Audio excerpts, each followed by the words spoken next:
What is good, Tesla family? It's Ray J back with another video, and this one will break down what's going on with Tesla stock and what you should be watching for going forward. I want to talk about what's happening with the overall numbers that just came out for the jobs report, what's happening with the news affecting the markets and the news affecting Tesla, and what the technicals are telling us for Tesla SPY and the QQQ. Before breaking things down about all this information, though, before I get into any more details, I do have to mention a couple of things before starting. Firstly, I am not a financial planner, so take none of this as financial advice. And also, if you guys can, please smash the like button if you want to see more videos like this. It not only benefits me, it benefits the entire community as a whole. And finally, don't forget about the Webull link. The offer ends very soon. If you deposit any amount of money into the account, you are guaranteed up to 12 free stocks. Anyways, now let's talk about the market. Let's talk about Tesla. What on earth is going on? Tesla has some strength right now. It's kind of green in the pre-market of about 0.3%, but overall it is still flat. Now, compared to SPY is down about 0.21%. Other sectors are actually kind of down. Even the Nasdaq's a tiny bit down, but overall it's still quite flat. We're only down like 0.2%, still very, very flat right now. And why is this? That's because the data that just came out was very mixed. Basically, non-farm payrolls were lower than expected, which is good for the stock market. The stock market wanted lower strength in the job sector and higher unemployment, basically. The stock market wants pain in the job sector, and we kind of saw that in the non-farm payrolls report at 209,000 versus the forecast of 250,000 and consensus that's higher than that. However, we got some negative data, and that's because of the fact that the unemployment rate was 3.6%. We wanted it to be around 3.7% or higher. It was a little bit low, and that's showing some strength for the job sectors, showing some strength in the jobs markets. And this is not what the Fed would want. That's why the market wouldn't have really liked this. So, very mixed data. Some things were pretty decent, other things were not so good. And when it comes to wages, everything is pretty much aligned with expectations, very close to them. And this was actually a little bit higher than the forecast, but nothing too serious from that. The labor force participation rate was as expected, and most of the data is pretty decent, but very, very mixed overall because unemployment was a little lower than what we wanted, but non-farm payrolls were lower, which was good, right, overall. So this was good for the stock market. Then payrolls rose by only 209,000 in June, which is less than expected. The unemployment rate, however, was once again lower than expected, which was not good. So, mixed data overall, this was a good piece of data that helped the market hold up. And looking at futures changed very little as investors looked towards the Friday jobs report.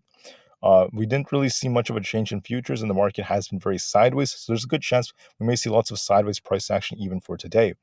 Now, when it comes to the options chain, we did see an increase in the buying pressure for the 445 strike on the call side. Could it be that investors know something's about to happen? Not a guarantee, but it is worth noting that the odds do favor the market maybe closing very flat, maybe a little bit green if we get an end of the day push. That's another possibility, but I'm not expecting it to be way too crazy today. It may be kind of a slow day. Looking at the put side, there's not much else going on. We're not really seeing a big change in open interest kind of like anywhere. The bigger changes came more towards the call side, if anything.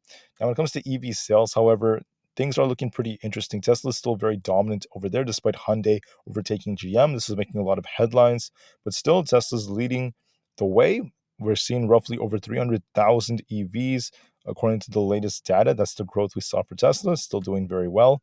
We also saw another cash discount for the Model 3 and Y through another referral program to boost their sales, which was good news for Tesla. That's why we saw Tesla pop a bit in the morning. The NHTSA was pressing Tesla for more records. This actually came out yesterday, but this is still making some headlines. So we had some very mixed pieces of news for Tesla.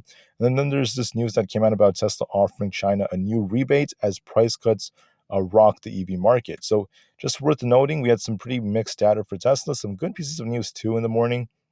And that's part of why Tesla has been kind of green right now, still holding up pretty decently.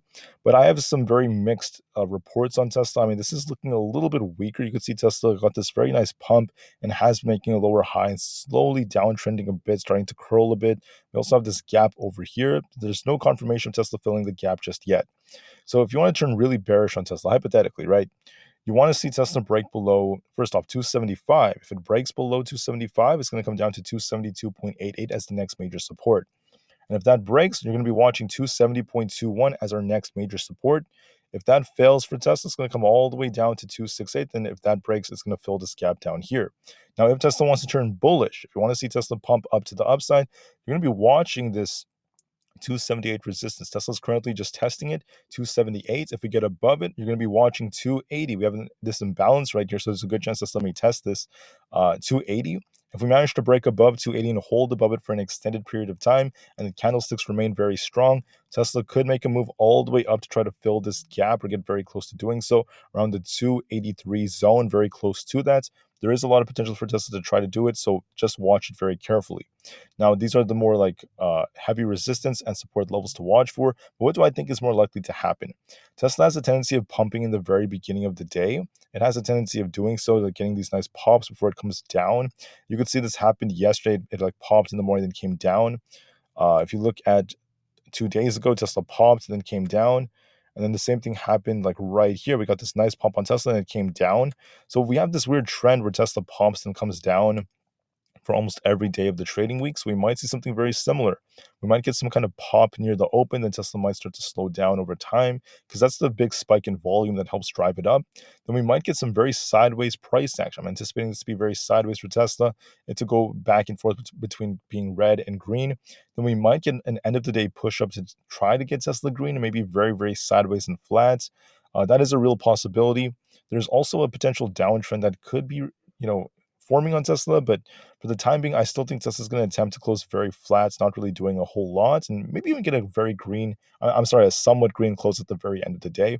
So I'm anticipating that we're going to get a pop and open, slow down as the day goes on, trade kind of sideways. It's going to be very choppy, very, very flat, most likely, just based off this pre-market report so far. And then we could get an end of the day push up. They may try to push the market green at the very end. That's a very, very strong possibility based off the options chain and all the puts expiring. We might see Tesla trade pretty decently and very, very flat. Now, if it manages to break out some of these resistance levels, then that could change my opinion. But for now, that's what I'm seeing based off this pre-market so far. That's what it's looking like so far. SPY is also looking very sideways. If you just look at it during the pre-market, it didn't really do anything. It's just going back and forth all day. It tried to pop off this report that came out, then came right back down, and now it's very, very flat. If you want to be bullish on SPY, you need to see this thing break and hold above 440. If it manages to do so, watch 442 as the next resistance level.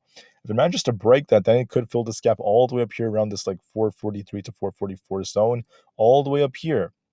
But first, we have to break those resistances, and it's been very flat so far. If it breaks down, you're going to be watching support at 438. If that fails, let's watch 438.29 specifically was the pre-market low, so watch that carefully. And then 438, and then 437.06, which is the low from yesterday. And then you're going to be watching the 436 zone, that 436.5 to 436.65 area. That's going to be the next support zone if it does end up breaking down. If it tries to pop up, I already went over the levels, so we're going to be watching this carefully. I think we might get a pop in the morning, come down, trade kind of sideways today. We may see lots of sideways price action, maybe get an end of the day pop based off this pre-market. I think they may try to pop this thing at the very end of the day and try to close this a little green. It's a real possibility, but just to be safe, watch it carefully. And let me just also add that we're very sideways so far. There's not much of a direction. Last but not least, for the triple Q, if you're bullish, you want to see this thing break above 368. If it gets above that resistance, then you want to see this thing push all the way up to about 370, basically. It's going to be the next resistance level. If we get above 370, and we could push up more if we manage to break that, it's about 372. If it breaks down, you're going to be watching 366. That's the support from the pre-market. Watch that very carefully. If that breaks, it's going to come all the way down to 364.5, then 363.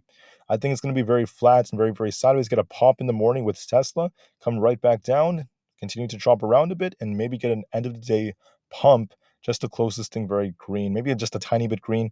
That's what I'm seeing for the day. I'm not expecting way too much because the data was very mixed. If we got very strong data, the market could have pumped a lot more.